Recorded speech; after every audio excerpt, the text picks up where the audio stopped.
నమస్కారం, నా పేరు జ్యోతిష్. ఎస్డివి న్యూస్ కి స్వాగతం. ముందుగా హెడ్లైన్స్. బిల్లలమెట్ట ఇళ్ల కేటాయింపులలో అక్రమాలపై చర్యలు తీసుకుంటాం. నిజమైన అర్హులకే ఇల్లు కేటాయిస్తామన్న మంత్రులు కొల్లు రవీంద్ర, గంటా శ్రీనివాసరావులు. ర్యాగింగ్ రహిత క్యాంపస్ గా ఏయూను తీర్చిదిద్దడం అభినందనీయం. ఈవ్ టీసింగ్ కు పాల్పడవద్దని విద్యార్థులను సూచించిన మంత్రి పితాని. ఆర్టీఏ అధికారిని వాహనంలో నిర్బంధించిన ఆటో డ్రైవర్లు.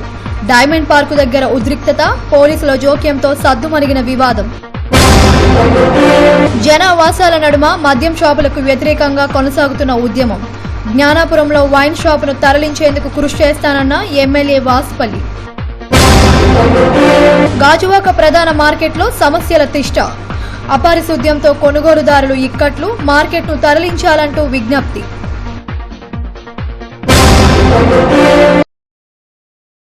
భీమిలి నియోజకవర్గం బిల్లలమెట్ట ఇళ్ల స్థలాల కేటాయింపు అక్రమాలపై అధికార యంత్రాంగం కదలిక వచ్చింది. మంత్రులతో కలిసి విచారణకు సిద్దమయ్యారు. గృహ నిర్మాణాలు జరుగుతున్న ప్రాంతాన్ని పరిశీలించారు. లబ్దిదారుల నుండి వివరాలు ఆరా తీశారు. బిల్లలమెట్ట గృహ నిర్మాణ కేటాయింపు అక్రమాలపై ఓ రిపోర్ట్. భీమిలి నియోజకవర్గం బిల్లలమెట్టలో గృహ నిర్మాణాల కేటాయింపులో అక్రమాలు గత కొన్నేళ్లుగా నలుగుతూనే ఉన్నాయి. కాంగ్రెస్ హయాంలో 25.15 ఎకరాల్లో ఇందిరమ్మ పథకం కింద గృహ నిర్మాణానికి బిల్లలమెట్టలో స్థలాన్ని కేటాయించారు. 1044 ఇళ్లను నిర్మించేందుకు లేఅవుట్ వేసి లబ్దిదారులు ఎంపిక చేశారు. అయితే బినామీలు, దళారులు బోగస్ పేర్లతో జాబితాలో చేరడంతో నిర్మాణాలు వివిధ దశల్లో నిలిచిపోయాయి. దీనిపై తుది జాబితా తయారు చేసినా అందులోని తప్పులు దొర్లాయి. దీంతో నిజమైన లబ్దిదారులకు ఇళ్లను అందించేందుకు విచారణ నిర్వహించేందుకు బిల్లలమెట్టలో మంత్రులు గంటా శ్రీనివాసరావు, కొల్లు రవీంద్రలు పర్యటించారు. భీమిలి ఎంపీడీఓ కార్యాలయంలో లబ్దిదారుల నుండి వివరాలు ఆరా తీశారు. అధికారులు లబ్దిదారుల నుండి కొన్ని వినతులను స్వీకరించారు. ఈ సందర్భంగా మంత్రి గంటా మాట్లాడుతూ జాయింట్ కలెక్టర్తో విచారణ జరిపించి అర్హులకు ఇళ్లను అందజేస్తామని తెలిపారు. అలాట్మెంట్ ప్లాట్లలో కొందరు అర్హులు ఉన్నవారిని తమ దృష్టికి వచ్చిందని చెప్పారు. తదుపరి కేటాయింపులకు సమగ్ర విచారణ తరువాత నిర్వహించనున్నామని పేర్కొన్నారు. గృహ నిర్మాణ శాఖ మంత్రి కొల్లు రవీంద్ర మాట్లాడుతూ నిజమైన అర్హులకే ఇల్లులు కేటాయిస్తామని, అక్రమార్కుల చొరబాట్లను సహించేది లేదని స్పష్టం చేశారు. ఈ కార్యక్రమంలో JC Srujana, GVMC commissioner Harinarayana, housing PD Prasad తదితరులు పాల్గొన్నారు. సంగివలస ప్రాంతంలో ఒక సర్వే నెంబర్ 12 అని చెప్పారు. అందులో ఒక వివాదం ఉంది. అలాగే పాచిమెట్ట ఏదైతే హౌసింగ్ వాళ్ళు అలొకేట్ చేస్తున్న దాంట్లో కొంత వివాదాలు ఉన్నాయి. దాంతోపాటు సొంట్యాం ఆనందపురం మండలంలో అదొక విలేజ్ చెప్పారు. అది కాకుండా వేముల వలస, వెల్లంకిలో కూడా కొంత ఈ హౌస్ పట్టాలు ఇచ్చారు. అవి కూడా కంప్లైంట్ వల్ల ఆగున్నాయని చెప్పారు. ఇవన్నీ కూడా జేసీ గారు మళ్ళీ ఒకసారి ఫ్రెష్గా వెరిఫికేషన్ చేసి ఎవరైతే జెన్యూన్గా అర్హత ఉందో వాళ్ళందరూ కూడా అలొకేట్ చేస్తుంటే వాళ్ళకి ఎటువంటి ఇబ్బంది ఉండదు. బట్ బోగస్లు, బినామీలు ఏమంటే మాత్రం తప్పకుండా వాళ్ళందరూ కూడా క్యాన్సిల్ చేసి మళ్ళీ వాటిలో ఫ్రెష్గా ఎలిజిబుల్ ఉన్న వాళ్ళకి అలొకేట్ చేయాలని చెప్పని ఒక డిసిషన్ తీసుకోవడం జరిగింది. మనం చూస్తా ఉన్నాం, గత కొద్ది రోజులుగా కూడా విశాఖలో వీటికి సంబంధించి, భూములకు సంబంధించి అనేక రకాల వివాదాలు, అటు రికార్డు ట్యాంపరింగ్ దగ్గర నుంచి లేకపోతే ఇంకొక నెంబర్లు మార్చడం దగ్గర నుంచి రకరకాల ఆరోపణలతోటి చివరిగా ఫైనల్గా ప్రభుత్వం కూడా ఒక సిట్ కూడా కాన్స్టిట్యూట్ చేసింది. సిట్ దగ్గర కూడా కొన్ని వేలాది మంది కంప్లైంట్లు రిటర్న్గా అలాగే ఓరల్గా కూడా ఇస్తా ఉన్నారు. అవన్నీ కూడా మొత్తం అధికారులు సమరైజ్ చేస్తా ఉన్నారు. దాంట్లో కూడా మొత్తం ఆంధ్ర యూనివర్సిటీ ర్యాగింగ్ రహిత క్యాంపస్ గా తీర్చిదిద్దడం అభినందనీయమని రాష్ట కార్మిక శాఖ మంత్రి పితాని సత్యనారాయణ అన్నారు. ఏయూ పరిశోధకులు, విద్యార్థుల సెనెట్ హాల్లో ఏర్పాటు చేసిన కార్యక్రమంలో యాంటీ ర్యాగింగ్ పోస్టర్ను ఆయన ఆవిష్కరించారు. ర్యాగింగ్ వికృత రాక్షస క్రీడ అని, ఎవరూ దాన్ని ప్రోత్సహించి భవిష్యత్తును నాశనం చేసుకోవద్దని హితవు పలికారు. ఎంతో చరిత్ర ఉన్న ఈ విశ్వవిద్యాలయం దేశానికి ఒక రాష్ట్రపతిని అందించిందని, త్వరలోనే ఓ ఉపరాష్ట్రపతిని అందించనుందని వెల్లడించారు. స్నేహపూర్వక వాతావరణంలో విద్యార్థుల విద్యాభ్యాసం కొనసాగించి ఏయూ ఖ్యాతిని సంతరింపచేయాలని కోరారు. వీసీ ప్రొఫెసర్ నాగేశ్వరరావు అధ్యక్షతన జరిగిన కార్యక్రమంలో రిజిస్ట్రార్ ఉమా మహేశ్వరరావు, పలువురు అధ్యాపకులు పాల్గొన్నారు. యూనివర్సిటీ క్యాంపస్ ని ర్యాగింగ్ ఫ్రీ క్యాంపస్ గా డిక్లేర్ చేసింది. అంత స్ట్రింజెంట్ గా సుప్రీం కోర్టు రూల్స్ ఉన్నాయి. కాబట్టి సీనియర్ విద్యార్థులందరూ కూడా గమనించి, జూనియర్స్ అందరూ కూడా మన ఇంట్లో మన చెల్లెళ్ళు, తమ్ముళ్ళు అనుకుని ఆ విధంగా ట్రీట్ చేసి మన కుటుంబంలోకి వచ్చారు. కాబట్టి వారిని మన కుటుంబ సభ్యులుగా ట్రీట్ చేసి వారికి ఏవి మంచి విషయాలు యూనివర్సిటీ చాలా సంతోషం. ఎందుకంటే మొట్టమొదట మేము చెప్పేదానికన్నా స్టూడెంట్స్ దగ్గర ఇంటనే వాట్ ఈస్ గోయింగ్ అనేది ఇక్కడ తెలుస్తుంది ప్రధానంగా. That the reason we have an interaction with you. మేము సెల్ఫ్ డిక్లరేషన్ ప్రభుత్వ పరంగా నేను చెప్పినా, వైస్ ఛాన్సలర్ గా నాగేశ్వరరావు చెప్పినా, లేదు రిజిస్ట్రార్ గారు కానీ ఇతర ఆచార్యులందరూ కూడా చెప్పినా కూడా realities of the campus what is going on, నిజంగా ర్యాగింగ్ ఫ్రీ యూనివర్సిటీగా ఉందా అంటే 1926లో ప్రారంభించిన యూనివర్సిటీకి ఒక ప్రాముఖ్యత ఉంది, హిస్టరీ ఉంది. దీనికి సంబంధించిన ఫ్యాకల్టీస్ మాత్రం స్ట్రాంగెస్ట్ ఫ్యాకల్టీ వేర్లు ఉన్నాయి. రూట్స్ అన్ని కూడా ఆర్టీఏ అధికారిని వాహనంలో గంటన్నర పాటు ఆటో డ్రైవర్లు నిర్బంధించడంతో తీవ్ర ఉద్రిక్తత నెలకొంది. డైమండ్ పార్క్ జంక్షన్లో ఆటో కార్మికులు, ఆర్టీఏ, ఆర్టీసీ సిబ్బందికి మధ్య తీవ్ర వాగ్విధానం చోటు చేసుకుంది. ఘర్షణ వాతావరణం నెలకొనడంతో పోలీసులు రంగప్రవేశం చేసి పరిస్థితి చెక్కదిద్దారు. వివరాల్లోకి వెళితే ప్రతి 15 రోజులకొకసారి ప్రధాన కూడళ్ల వద్ద ఆర్టీఏ, ఆర్టీసీ అధికారులు సంయుక్తంగా స్పెషల్ డ్రైవ్ నిర్వహిస్తుంటారు. బస్ స్టాపులు, వివిధ కూడళ్లలో అడ్డదిడ్డంగా నిలిపివేసి ఆటోలపై కేసులు నమోదు చేస్తుంటారు. దీనిలో భాగంగా డైమండ్ పార్క్ వద్ద విధులు నిర్వహిస్తున్న సమయంలో ఆర్టీఏ అధికారిని శ్రావ్య వాహన్ డ్రైవర్ ఓ ఆటో డ్రైవర్పై దురుసుగా ప్రవర్తించాడంటూ ఆటో వాలాలు రెచ్చిపోయారు. వందలాది మంది ఆటో డ్రైవర్లు ఒక్కసారిగా రావడంతో వాహన డ్రైవర్లతో పాటు ఆర్టీసీ అధికారులు పరుగులు పెట్టారు. అయితే వాహనంలోనే ఉండిపోయిన ఆర్టీఏ అధికారిని శ్రావ్యను గంటన్నర పాటు వాహనం దిగకుండా ఆటో డ్రైవర్లు నిర్బంధించారు. దీంతో పరిస్థితి ఉద్రిక్తంగా మారింది. సమాచారం అందుకున్న ఫోర్త్ టౌన్ పోలీసులు రంగంలోకి దిగారు. ఆటో డ్రైవర్లకు నచ్చజెప్పినా మాట వినకపోవడంతో ఆర్టీఏ అధికారిని బందోబస్తు మధ్య అక్కడి నుంచి బయటకు తీసుకురావాల్సి వచ్చింది. విధి నిర్వహణకు ఆటంకం కలిగించిన ఆటో డ్రైవర్లపై కేసులు నమోదు చేసేందుకు రవాణా శాఖకు సిద్దమైంది. ఆటో డ్రైవర్లు ఆగడాలు రోజురోజుకి శృతిమించిపోతున్నాయనడానికి ఈ ఘటన నిదర్శనంగా కనిపిస్తోందని స్థానికులు మండిపడుతున్నారు.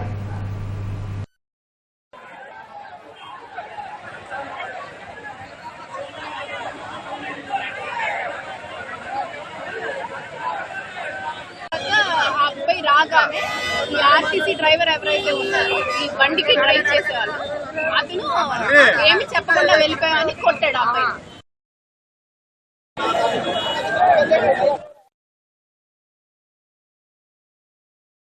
వేగంగా అభివృద్ది చెందుతున్న విశాఖలో ప్రభుత్వం ఎన్నో పథకాలు అమలు చేస్తోందని రాష్ట కార్మిక శాఖ మంత్రి పితాని సత్యనారాయణ అన్నారు. ఎండాడలోని కార్మిక భవన్ నిర్మాణం కోసం కేటాయించిన స్థలాన్ని మంత్రులు గంట, కొల్లు రవీంద్రలతో కలిసి ఆయన పరిశీలించారు. అనంతరం ఆ స్థలంలో మొక్కలు నాటారు. కాలుష్యం బారిన పడకుండా విశాఖను కాపాడుకోవాల్సిన బాధ్యత మనందరిపైన ఉందని మంత్రి పితాని అన్నారు. పరిశ్రమలు కార్మికులకు మధ్యవర్తిగా ఉంటూ కార్మిక శాఖ వారి మధ్య సమన్వయానికి కృషి చేస్తుందన్నారు. 2 ఏళ్లలో కార్మిక భవన్ నిర్మాణాన్ని పూర్తి చేస్తామని తెలిపారు. ఈ కార్యక్రమంలో కార్మిక శాఖ అధికారులు పాల్గొన్నారు.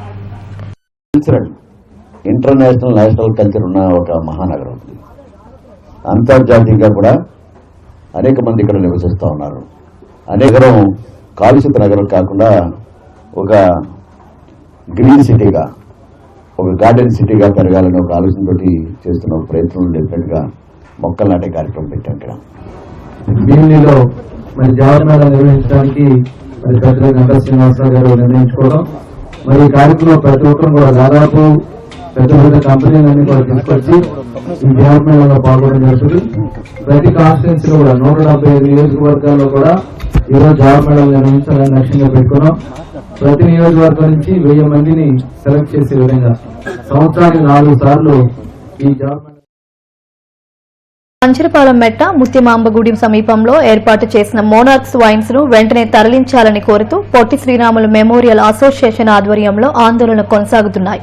దీనిలో భాగంగా మహిళలు 5వ ఆధ్వర్యంలో కొవ్వొత్తుల ప్రదర్శన నిర్వహించి నిరసన తెలిపారు.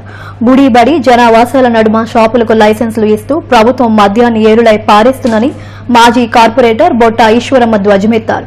మద్యం ద్వారా వచ్చే ఆదాయంతో రాష్ట్రాన్ని నడుపుదామని చూస్తున్న చంద్రబాబు విధానాలు సిగ్గుచేటని మండిపడ్డారు.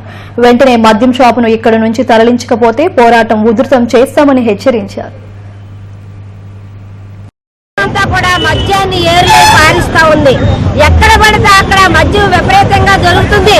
సామాన్య ప్రజలకి వైద్యం అందట్లేదు, విద్య లేదు. ఎన్ని లేకపోయినప్పుడు కూడా వైద్యానికి ఖరీదైన మందులు, ఈ ఖరీదైన మెడిసిన్ వాడుకోలేని పరిస్థితుల్లోన మందు తాగిన వాళ్ళు రోగం వస్తే తట్టుకొని వైద్యం చేయించుకోలేని పరిస్థితుల్లో ఉన్నారు.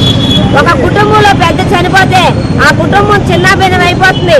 ఆ పిల్లలందరూ కూడా బాల కార్మికులుగా మిగిలిపోతా ఉన్నారు. చంద్రబాబు నాయుడు గారికి ఇది అర్థం అవ్వలేదా అని చెప్పేసి మేమైతే అడుగుతా ఉన్నాము.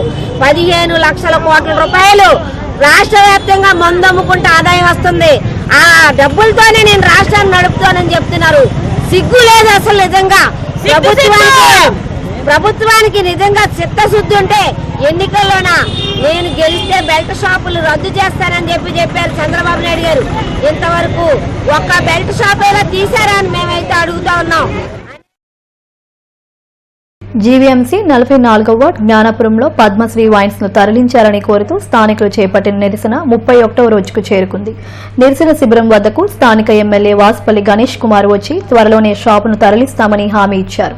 ప్రార్థనా మందిరాలు, విద్యాలయాలు ఉన్న ఈ ప్రాంతంలో ఏర్పాటు చేసిన వైన్ షాపు పట్ల ప్రజల వ్యతిరేకతను పరిగణలోకి తీసుకుని తదుపరి చర్యలు తీసుకునేందుకు నిర్ణయించామని ఎమ్మెల్యే వాసుపల్లి అన్నారు. ప్రజలకు ఇబ్బంది కలిగించే అంశాలపై రాజీ పడే ప్రసక్తే లేదని అన్నారు. వైన్ తరలించేలా చర్యలు తీసుకుంటామన్నారు.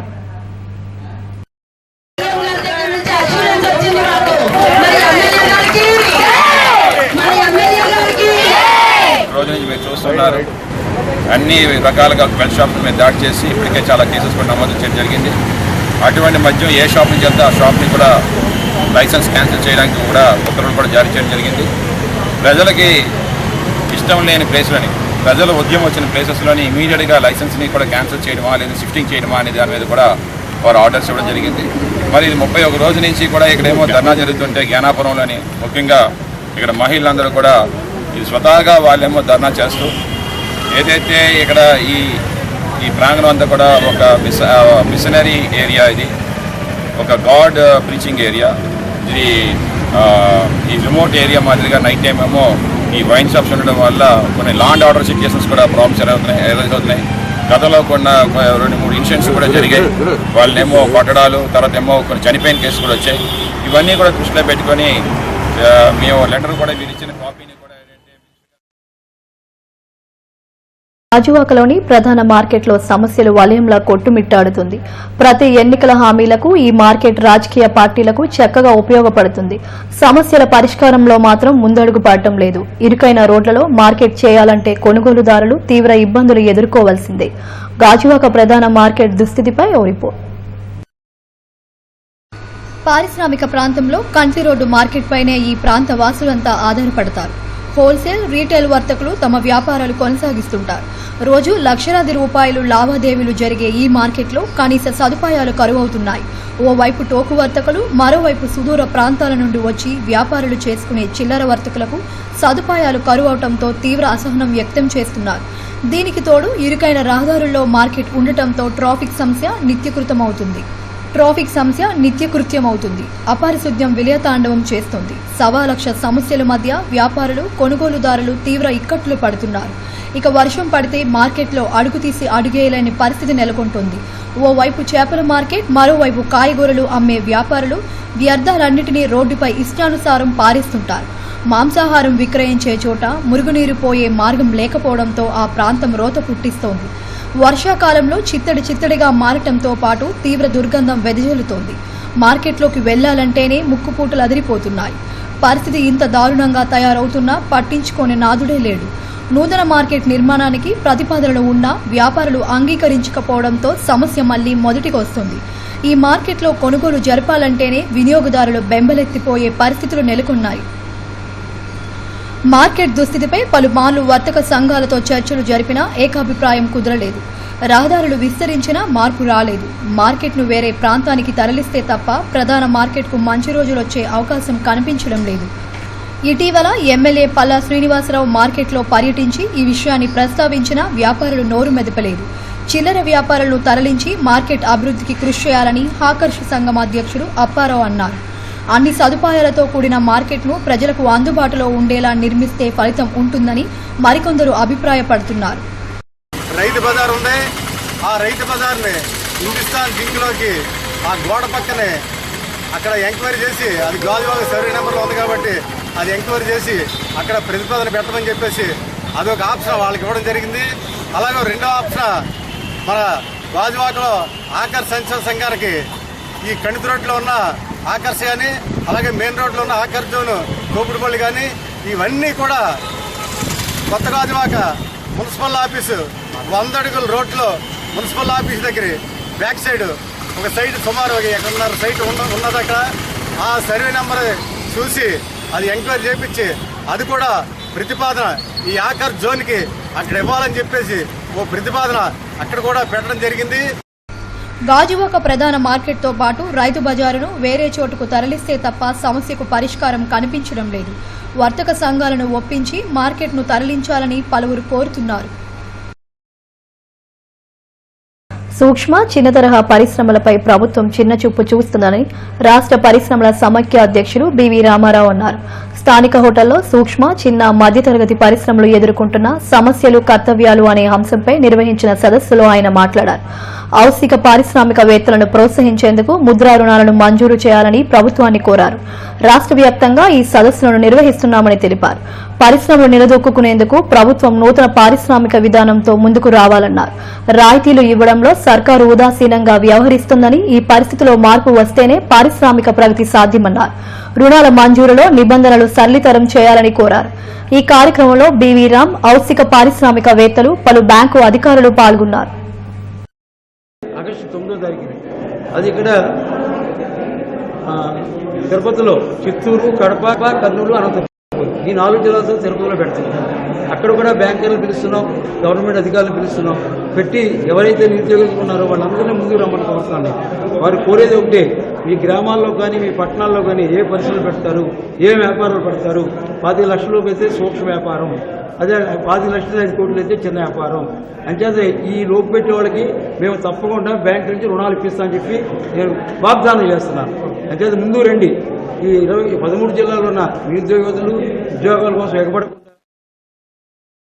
ఈ నెల 23న పోర్టు కళావాణి ఆడిటోరియంలో జరగనున్న అఖిల భారత మత్స్యకార మహాసభను విజయవంతం చేయాలని నేషనల్ అసోసియేషన్ ఆఫ్ ఫిషర్మెన్ మత్స్య కార్మికులకు పిలుపునిచ్చింది. ఈ సందర్భంగా ఏర్పాటు చేసిన మీడియా సమావేశంలో దక్షిణాది రాష్ట్రాల అసోసియేషన్ అధ్యక్షుడు రేవు బాబురావు మాట్లాడారు. జాతీయ సంపదను సమకూరుస్తున్న మత్స్యకారులకు ప్రత్యేక మంత్రిత్వ శాఖను ఏర్పాటు చేయాలని డిమాండ్ చేశారు. గిరిజనులకు అడవి మీద హక్కు కల్పించినట్టే నదులు, సముద్రాల మీద మత్స్యకారులకు సర్వ హక్కులు కల్పిస్తూ చట్టం చేయాలని కోరారు. మహాసభలో మత్స్యకారుల సమస్యలపై చర్చించి భవిష్యత్తు కార్యాచరణ రూపొందిస్తామని తెలిపారు.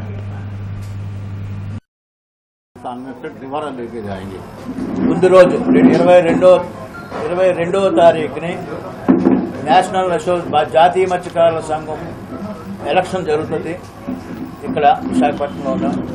అందులో మా ఎలక్షన్ అయిన తర్వాత కొన్ని తీర్మానాలు కూడా చేయడం జరుగుతుంది రాష్ట్రానికి, కేంద్రానికి కూడా. సో ఈ తీర్మానాల్లో చేసిన తర్వాత ఈ ప్రభుత్వానికి మేము తెలియపరిచి మేము చేసినటువంటి తీర్మానాలన్నింటినీ సాధించడం కోసం రాష్ట్రం నుంచి కేంద్రం నుంచి మా చేయాలనే ప్రయత్నంతో రంగసాయి నాటక సంఘం ఆధ్వర్యంలో ఈ నెల 23న ఊడా చిల్డ్రన్స్ ఎరీనాలో ఆకాశ దేవర సంచలనాత్మక నాటకాన్ని ప్రదర్శించామని సంఘం వ్యవస్థాపకులు బాదంగిరి సాయి తెలిపారు. ప్రెస్ క్లబ్ లో ఆయన మీడియాతో మాట్లాడారు. హైదరాబాద్ కు చెందిన గోవాడ క్రియేషన్స్ 40 మంది కళాకారులతో ఈ ప్రదర్శన నిర్వహించనున్నట్లు తెలిపారు. స్వప్న వృత్తాంతం, శూన్య సిద్ధాంతానికి ప్రతిబింబంగా ఈ నాటకం సాగుతుందని తెలిపారు. కుహనా రాజకీయ వ్యవస్థకు దర్పణం పట్టే ఈ నాటకాన్ని తిలకించేందుకు నగరవాసులు పాల్గొనాలని కోరారు. ఈ సమావేశంలో సీనియర్ పాత్రికేయులు నాగబోయిన నాగేశ్వరరావు, సంఘం నాయకుడు రవిబ్రహ్మ తదితరులు పాల్గొన్నారు. కూడా ఆయన బాగా ఎడిట్ చేసి ప్రేక్షకులకి అద్భుతంగా రిసీవ్ అయ్యేలాగా ఆయన ఈ డైరెక్షన్ చేయడం జరిగింది. ప్రతి సన్నివేశం కూడా ఆద్యంతం ఆలోచింపజేస్తుంది. ప్రస్తుత పరిస్థితులకి అద్దం పట్టే ఒక అద్భుతమైన నాటకరాజ్యం ఇది ఆకాశదేవర. విశాఖపట్నం ఉడా చిల్డ్రన్ థియేటర్లో సాయంత్రం 6:15 నిమిషాలకు 23వ తారీఖునండి. ఈ నెల 23వ తేదీ అంటే వచ్చే ఆదివారం నాడు సాయంత్రం 6:15 కూడా బాలల థియేటర్ ఆధునీకరించిన తర్వాత మొట్టమొదటిసారిగా నాటక ప్రదర్శన నిర్వహిస్తున్నటువంటి సంస్థ రంగసాయి నాటక సంఘం. వాస్తవానికి ఆకాశదేవర అనేది 4.5 గంటలు నిడివిగలైనటువంటి నాటకాన్ని ఈ యొక్క దర్శకులు అదేవిధంగా రచయిత 2 గంటలు ఇప్పుడున్నటువంటి పరిస్థితులకు అనుగుణంగా 2 గంటలకి తగ్గించి ఈ నాటకాన్ని ప్రదర్శించడం జరుగుతుంది. ఎన్నో సన్నివేశాలు ప్రస్తుతం సమకాలీన వ్యవస్థలో ఉన్నటువంటి అంశాలని ఇందులో జోడించడం జరిగింది. జీఎస్టీ రెడీ బిల్లింగ్ మిషన్స్ ద్వారా రిటర్న్స్ సులభతరంగా సమర్పించే వీలుందని commercial tax deputy commissioner Nagendra అన్నారు. విజిఎస్ జీఎస్టీ సొల్యూషన్ ఆధ్వర్యంలో రిటర్న్స్ ఫైలింగ్ పై నిర్వహించిన అవగాహన సదస్సుకు ఆయన ముఖ్య అతిథిగా హాజరయ్యారు. జీఎస్టీపై అవగాహన పెరగాల్సిన అవసరం ఉందని, రిటర్న్స్ దాఖలు చేసేటప్పుడు అనుసరించాల్సిన విధానంపై ఇలాంటి అవగాహన సదస్సులు నిర్వహించడం అభినందనీయమని అన్నారు. రెడీ బిల్లింగ్ మిషన్ ఉపయోగించి రిపోర్టులు ఎలా తయారు చేసుకోవచ్చో, రిటర్న్స్ ఎలా ఫైల్ చేయాలనే అంశంపై అవగాహన కల్పించారు. ఒకసారి ఫిల్ చేసుకున్న తర్వాత డైరెక్ట్ గా వాళ్ళు ఏదైనా ఐటమ్స్ చిన్న ప్రొవిజన్ షాప్ వాళ్ళు కానీ, కంప్యూటర్స్ పెట్టుకోలేని వాళ్ళు కానీ డైరెక్ట్ గా ఇన్వాయిస్ ఇస్తే ఆటోమేటిక్ గా నీకు ఆ ఇన్వాయిస్ లో ట్యాక్స్ సపరేట్ గా డైలీ స్టేల్స్ వస్తుంది. డైలీ అప్లోడింగ్ కూడా ఆటోమేటిక్ గా ఆఫ్లైన్ లో డైరెక్ట్ గా మనం 10 తేదీ లోపల డైరెక్ట్ గా రిటర్న్స్ అప్లోడ్ చేసుకోవచ్చు. ఆ విధంగా రిటర్న్ కూడా ఈజీగా ఫైల్ చేసుకోవచ్చు. సో మాకు ఏదో ఒక రకమైనటువంటి ప్రతిసారి మాన్యువల్ రాసుకొని దాన్ని మళ్ళీ కంప్యూటరైజ్ చేసుకొని ప్రతి నెల 10వ తేదీ అప్లోడ్ చేసుకొని మళ్ళీ అది అకౌంటెంట్ ఆడిటర్కి ఇచ్చి చేసే బదులు డైరెక్ట్ గా దీంట్లో మీరు ఇన్వాయిస్ రైజ్ చేసి డైరెక్ట్ గా మీరు సేల్ చేసినట్టయితే ఎవరి సహాయాలు లేకుండా ఆటోమేటిక్ గా. జీవీఎంసీ 62వ వార్డు దయాల్ నగర్ లో కొండపై ఉన్న దుర్గాదేవి ఆలయంలో అమ్మవారు శాకంబరిగా భక్తులకు దర్శనమిచ్చారు. వివిధ రకాల కూరగాయలతో అమ్మవారిని అలంకరించారు. అనంతరం విశేష పూజలు, అర్చనలు నిర్వహించారు.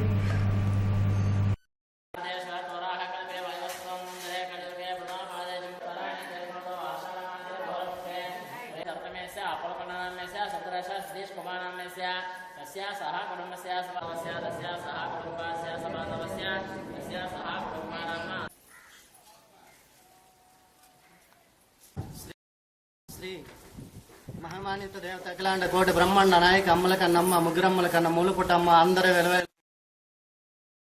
వాకర్స్ క్లబ్ ఆధ్వర్యంలో మురళీనగర్లో నిర్వహించిన ఉచిత కంటి వైద్య శిబిరానికి మంచి స్పందన వచ్చింది. మ్యాక్స్ విజన్ కంటి ఆసుపత్రి వైద్యులు పరీక్షలు నిర్వహించారు. నేత్ర సంబంధిత వ్యాధులు ఉన్న వారికి మ్యాక్స్ విజన్ లో ఉచితంగా పరీక్షలు నిర్వహించనున్నారు. ఈ సందర్భంగా క్లబ్ కార్యదర్శి కె త్రిపుర సుందర్రావు మాట్లాడుతూ ప్రతి నెల సేవా కార్యక్రమాలు నిర్వహిస్తున్నామని తెలిపారు. ఈ కార్యక్రమంలో ఆసుపత్రి వైద్యులు నాగేశ్వరరావు, రజిత, సతీష్ కుమార్ తదితరులు పాల్గొన్నారు.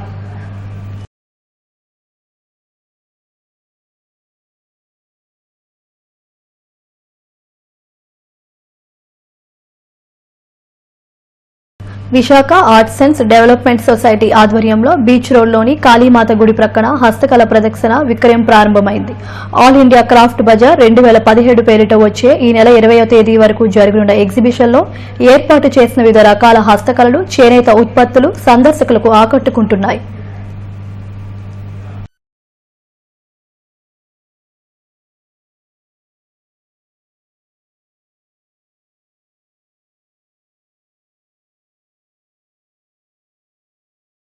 బులెటిన్ ముగించే ముందు హెడ్లైన్స్ మరోసారి. బిల్లలమెట్ట ఇళ్ల కేటాయింపులలో అక్రమాలపై చర్యలు తీసుకుంటాం. నిజమైన అర్హులకే ఇల్లు కేటాయిస్తామన్న మంత్రులు కొల్లు రవీంద్ర, గంటా శ్రీనివాసరావులు. ర్యాగింగ్ రహిత క్యాంపస్ గా ఏయూను తీర్చిదిద్దడం అభినందనీయం. ఈవ్ టీసింగ్ కు పాల్పడవద్దని విద్యార్థులను సూచించిన మంత్రి పితాని. ఆర్టీఏ అధికారిని వాహనంలో నిర్బంధించిన ఆటో డ్రైవర్లు. డైమండ్ పార్కు దగ్గర ఉద్రిక్తత, పోలీసుల జోక్యంతో సద్దుమణిగిన వివాదం. జనావాసాల నడుమ మద్యం షాపులకు వ్యతిరేకంగా కొనసాగుతున్న ఉద్యమం. జ్ఞానాపురంలో వైన్ షాపును తరలించేందుకు కృషి చేస్తానన్న ఎమ్మెల్యే వాసుపల్లి. గాజువాక ప్రధాన మార్కెట్లో సమస్యల తిష్ట. అపారిశుద్ధ్యంతో కొనుగోలుదారులు ఇక్కట్లు, మార్కెట్ను తరలించాలంటూ విజ్ఞప్తి.